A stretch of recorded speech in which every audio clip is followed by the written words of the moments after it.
السلام عليكم ورحمة الله وبركاته. أعوذ بالله من الشيطان الرجيم. بسم الله الرحمن الرحيم.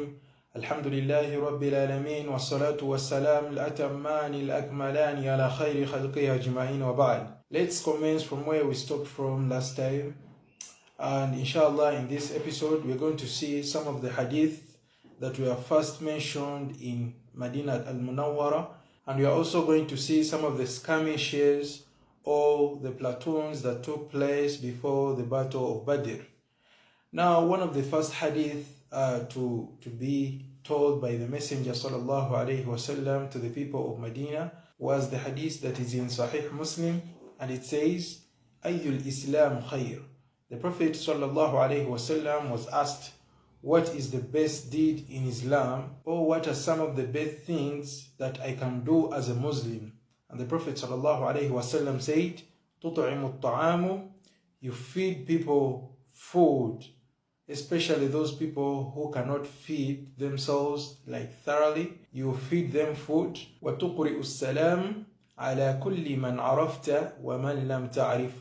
And then you spread salam to whoever you know and the one you do not even know. Just give people salam. As long as you see them and you suspect they are Muslims, give them salam. It is very, very good, and you get rewards, and also the other person gets rewards. So ensure that you always give salam to whoever person you see. Inshallah, you benefit from it. And also another hadith, the Prophet sallallahu alaihi wasallam said, لا يدخل الجنة من لا يأمن جاره بواعق. They will not enter Jannah those people whose neighbors are not protective from their harm. For example, you make a fire just outside there, and that smoke goes and harms your neighbor, you are actually getting a sin. You're not allowed to make your neighbor suffer because of you. You're not allowed to abuse them. In Islam, we treat neighbors with utmost respect and with utmost love. So ensure that you love your neighbors, and inshallah, Allah will be pleased with you. And also another hadith, it says, Al-Muslim man salima al-Muslimuna min lisanihi wa yadihi. A Muslim is a person that makes sure that all Muslims are protected from his tongue and his hand. So if you are a Muslim, you should not treat other Muslims badly in terms of abusing them or beating them up. It is actually not allowed. You are supposed to be a person that gives peace in terms of, words and, with your hand, perhaps helping them out or supporting them in some situations. So you're not supposed to hurt any of the Muslims, and that is what we should follow. And in another hadith, the Prophet ﷺ says, لا يؤمن أحدكم حتى يحب لأخيه ما يحب لنفسه. No one from amongst you who will believe unless when he has wished for his brother what he wishes for himself. So it is very important to wish your brother something that you would wish for yourself. For example, if your brother is poor, you can wish him to maybe have some money. Just wish him. Pray for them. The dua. If you pray for them, the angels also pray for you, even something better than what you prayed for your brother. So wish goodness and you'll get even more goodness, inshallah ta'ala. And in another hadith, the Prophet sallallahu alaihi wasallam said, Al-mu'minuna karajuni wahid. The believers, they are like one person. If some of the place of their body is hurt, of course the whole body is hurt. So let's ensure that we are all united as Muslims. We are supposed to be united Muslims, and this is how we are going to win in this life and in the next life, inshallah. And also the Prophet sallallahu alaihi wasallam said in another hadith, لا تحاسدوا. Do not feel, jealous upon one another, except for the other two types of jealousness that already are positive. Someone reciting the Quran and you want to be like them. Someone spending in the way of Allah, as the Prophet said. If you look at what makes us jealousy in most cases, is because someone has more than you and you actually become jealous over that person. It's not allowed. وَلَا تَبَاغَضُوا, and do not have that hatred to one another. وَلَا تَدَابَرُوا, do not even turn away from one another. It's not good. كُونُوا عِبَادَ اللَّهِ إِخْوَانًا, and be worshippers of Allah Tabaraka wa Ta'ala, who are, brothers. You help each other in trauma, you help each other in problems. This is how you'll get rewards, and this is how Allah Tabaraka wa Ta'ala will pay you abundantly. Another hadith, the Prophet sallallahu alaihi wasallam said, قَانَ اللَّهُ فِي عَوْنِ الْعَبْدِ مَا كَانَ الْعَبْدُ فِي عَوْنِ أَخِيهِ. Allah will always help you in your problems as long as you help your brother in his problems. So this shows us that if you see your brother in problems, maybe he's suffering a financial, crisis, help him out. Give him perhaps $1 million or $2 million if you have the money, and if it helps him, Allah will pay you abundantly. Another hadith, the Prophet ﷺ said, وَمَنْ سَتَرَ الْمُسْلِمَ, whoever covers a Muslim, سَتَرَ اللَّهُ يَوْمَ الْقِيَامَةِ, Allah will cover you on the day of judgment. I want you to imagine on the day of judgment, if you know that you saved a brother and you covered him. For example, perhaps he stole. Stealing is not allowed in Islam. But let's say your brother stole and you didn't say it out to anyone, and you had all the proof, you even had the videos on your CCTV footage perhaps. The thing you need to do is to go to that brother and you tell him to return whatever he stole, and also to, advise him not to steal again. That is the best way you can do this. And also in another hadith, the Prophet ﷺ said, "Irhamu man fil ard, yarhamukum man fis sama." You be merciful to whoever who is on this world, and then Allah will have mercy on you. Take a look. You see these street people, the masaqeen. He's on the road and he doesn't have anything to eat, and you feel mercy upon him, and you take some food and you give him. Trust me, Allah will give you even better than the food. If you help the poor, if you have mercy on people, Allah will always have mercy on you, inshallah. And another hadith says that a Muslim is not the one that eats to his full whilst his neighbor is hungry. It is a very good practice if you're having something better than your neighbor. It is very advisable if you see your neighbor starving or your neighbor is not in a very good financial situation, you can help him. Even when it's not food, you can just try to give him or her some money or some financial assistance to help them. And also the Prophet ﷺ said that one of the levels of the man is to remove harmful objects on the road. You're moving on the road and you see a dog, rotting besides the road. In order to get rewards, try to cover it up or just remove it and maybe put the filth at the side, or maybe even dig and you put all that filth inside that ditch. Because if you do this, another person is going to also do the same, and you'll never find anything bad on the road for a very long time. So this is building community, and it is so important. And we thank Allah Tabaraka wa Ta'ala, and we also thank the Prophet Sallallahu Alaihi Wasallam that he taught us this. And also the Prophet Sallallahu Alaihi Wasallam, in the same regards, he said that be careful of two types of people who are cursed. Who are these two types of people? And these people, they're the ones that relieve themselves on roads and in shelters of people. Relieving yourself on the roadside is not allowed.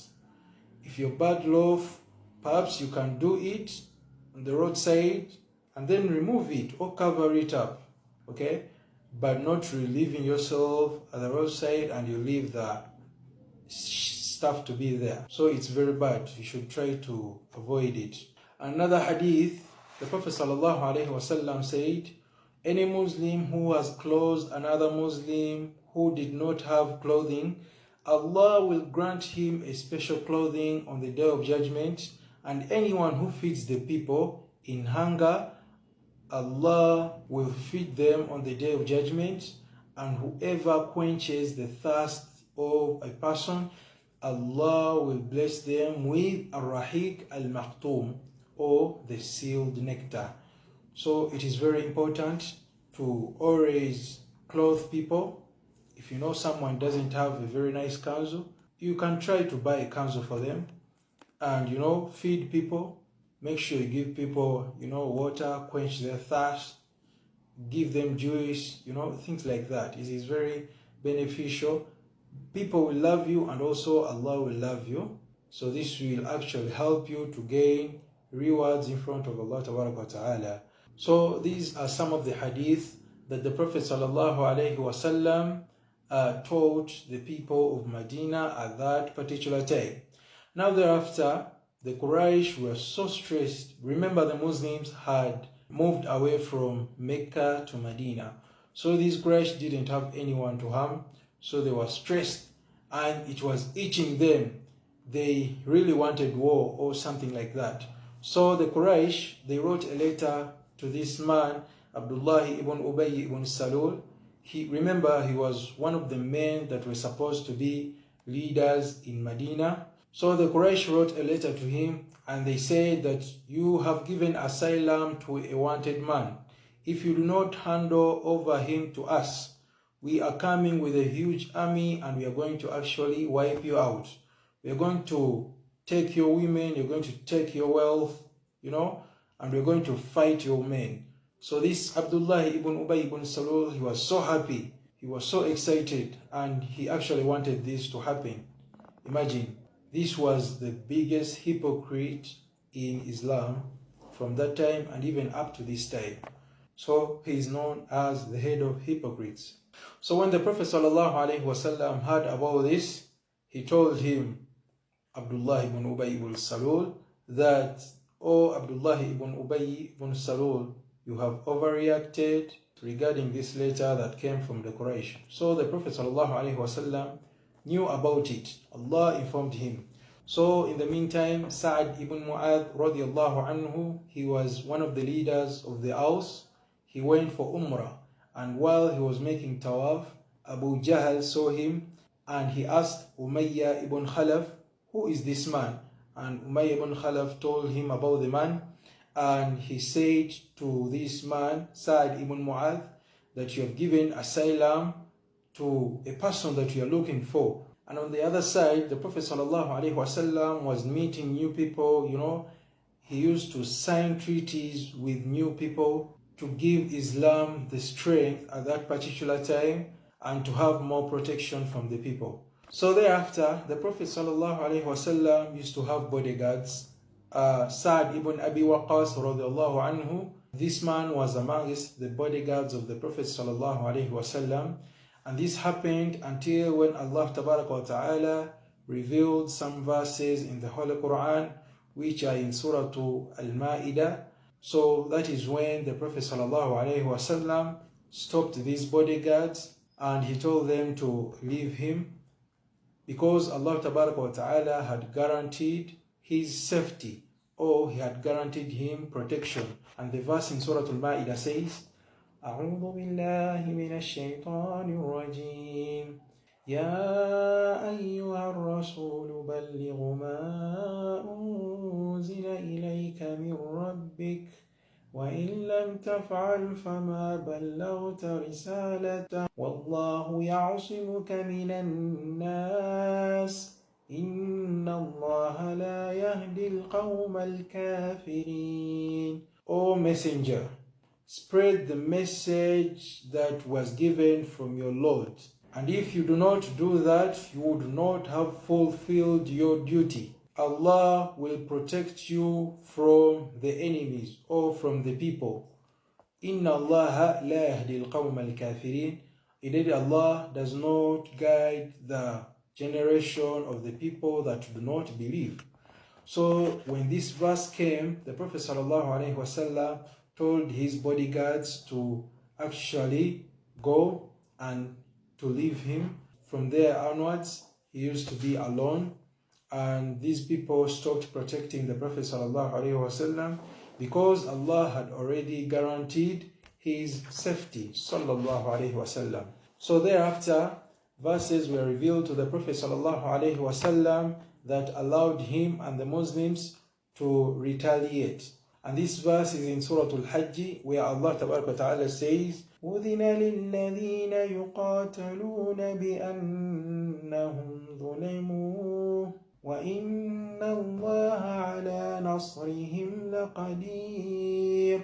It has been permitted for those people who have been wronged or who have been fought to retaliate. So this verse meant that the Muslims were actually allowed to retaliate because they had been fought before and they had been wronged by these Quraysh pagans. So when the Prophet ﷺ got this verse, he actually started finding information about the Quraysh. And the Prophet ﷺ, the way he used to find information about the Quraysh, he used to send out platoons and little skirmishes to actually go and pre the Quraysh. And these attacks were not purposely to spread Islam. This attack was to retaliate against the Quraysh and also to take back what was theirs, the Muslims. So anytime there were caravans which moved northwards towards the Syrian region, it was actually the right of the Muslims to waylay these caravans and to actually take back from whatever was from those caravans, because their wealth was usurped by these same Quraysh pagans when they were in Mecca. So for your own information, allow me to talk about the stages of fighting, or how these people came about to fight. And there were 4 stages of fighting at this particular time, and one, only the Quraysh were allowed to be fought. At this particular time, the Muslims were only allowed to fight these Quraysh pagans, nobody else. And slightly later on, in stage number 2, they were allowed to fight the mushriks from amongst the Arabs who fought them. And point number 3, the Muslims were also allowed to fight with anyone who sided with the Quraysh. And point number 4, anyone who started war, the Muslims were allowed to fight them. For example, there was an incident where the messenger of the Prophet ﷺ was killed by a certain group of people. So the Prophet ﷺ sent a huge army to go and fight those people, and they were actually defeated. So allow me to talk about the platoons. And the very first platoon that the Prophet ﷺ sent was in Ramadan in the first year of Hijrah, and it was known as As-Sariya Sayfu al-Bahar. And this was the very first platoon that took place at that particular time before the Battle of Badr. So in this little platoon, Hamza ibn Abdul Muttalib was sent with 30 men only to gather intelligence. He was sent in order to see the caravan of Abu Jahl that was returning from Asham. And this caravan had a total of 300 men. And these men were heavily armed. So the army of the Muslims and the army of Abu Jahl, who was from amongst the Quraysh, they met but they didn't fight, because there was a man known as Al-Majdi ibn Amr. He actually had treaties from both sides and he calmed them down, and both parties went. The Muslims went back to Medina and the Quraysh pagans went back to Mecca. And the second platoon was As-Sariyatu Ar-Rabigh, which was also in Shawwal in the same year, in the first year of Hijrah.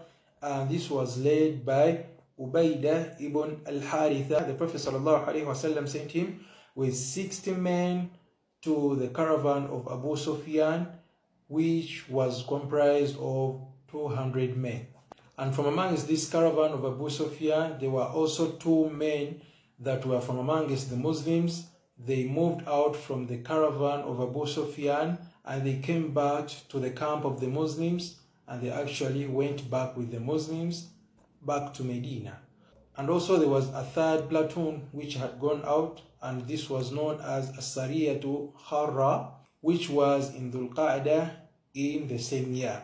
And this was led by Sa'd ibn Abi Waqqas, who went out with 20 men. And he had aimed for the caravan of the Quraysh, but they actually didn't see it, or it had already gone, and they actually missed it. So thereafter, the Prophet ﷺ himself, he went out on what was known as Ghazwatu Abuwa or Ghazwatu Al-Widan, which happened on Safar, second year of Hijrah.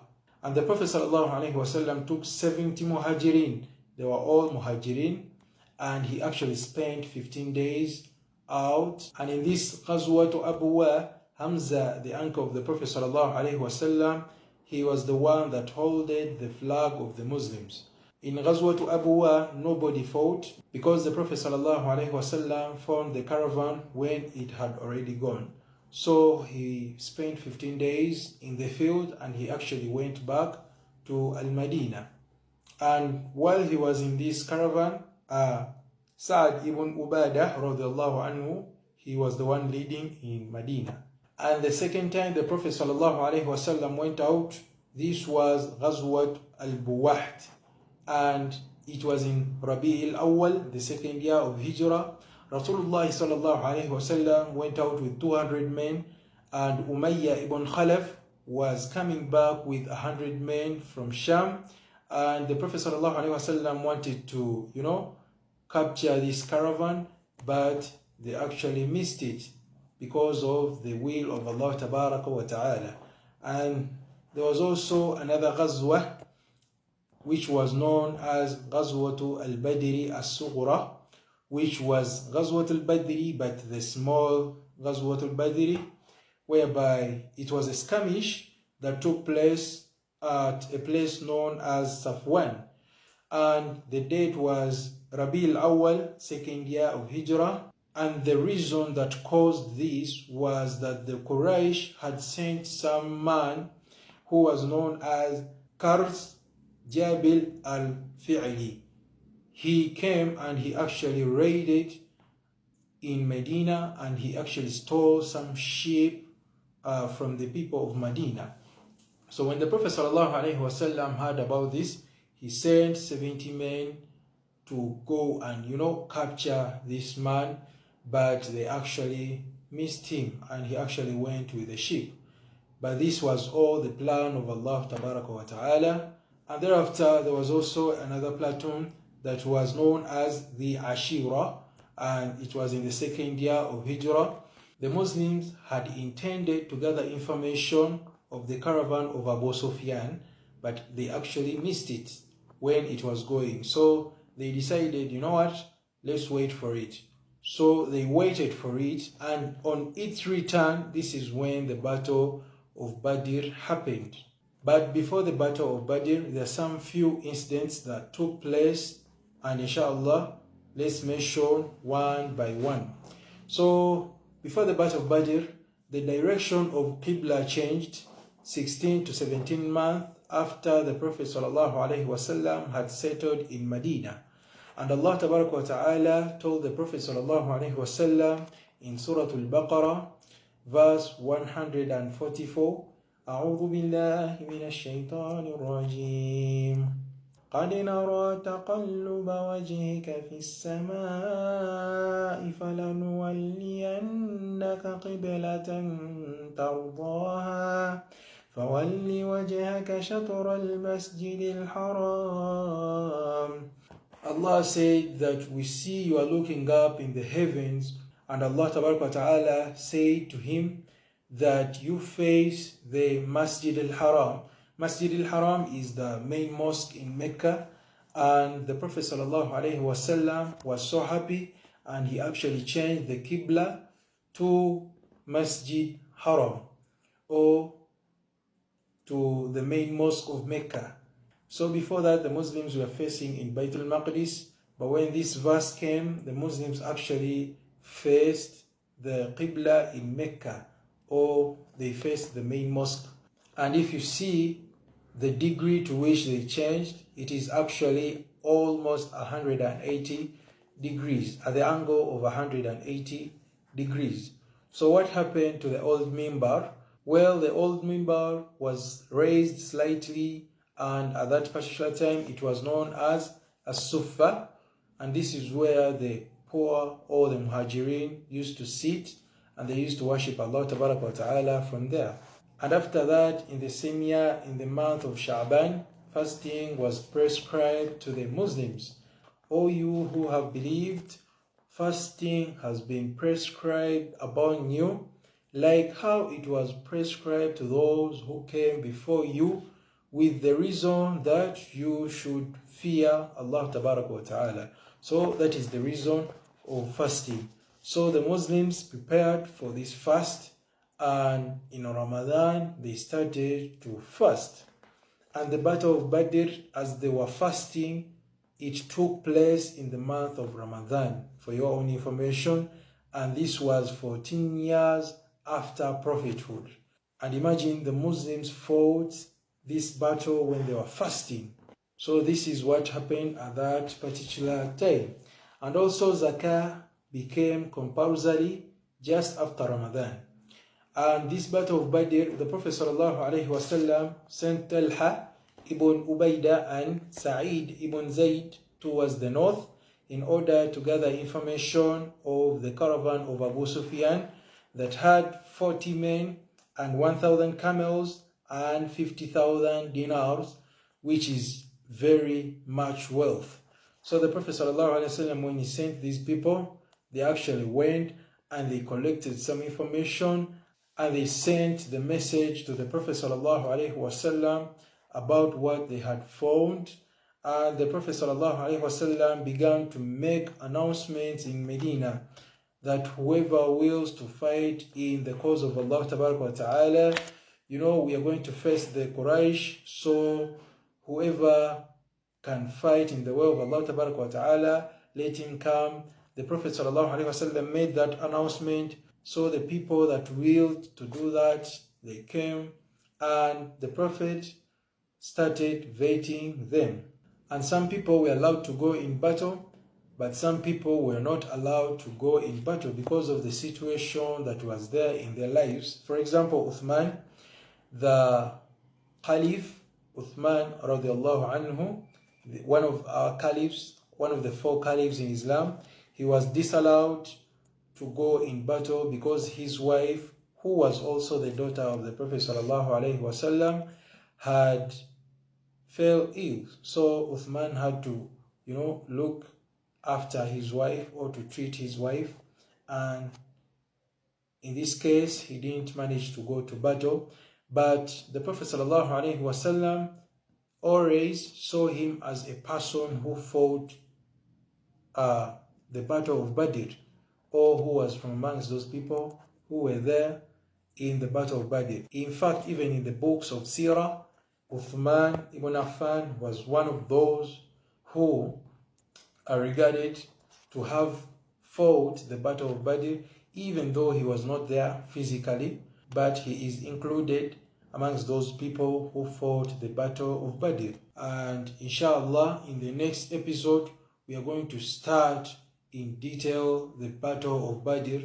Inshallah, if Allah gives us life, we shall start from there.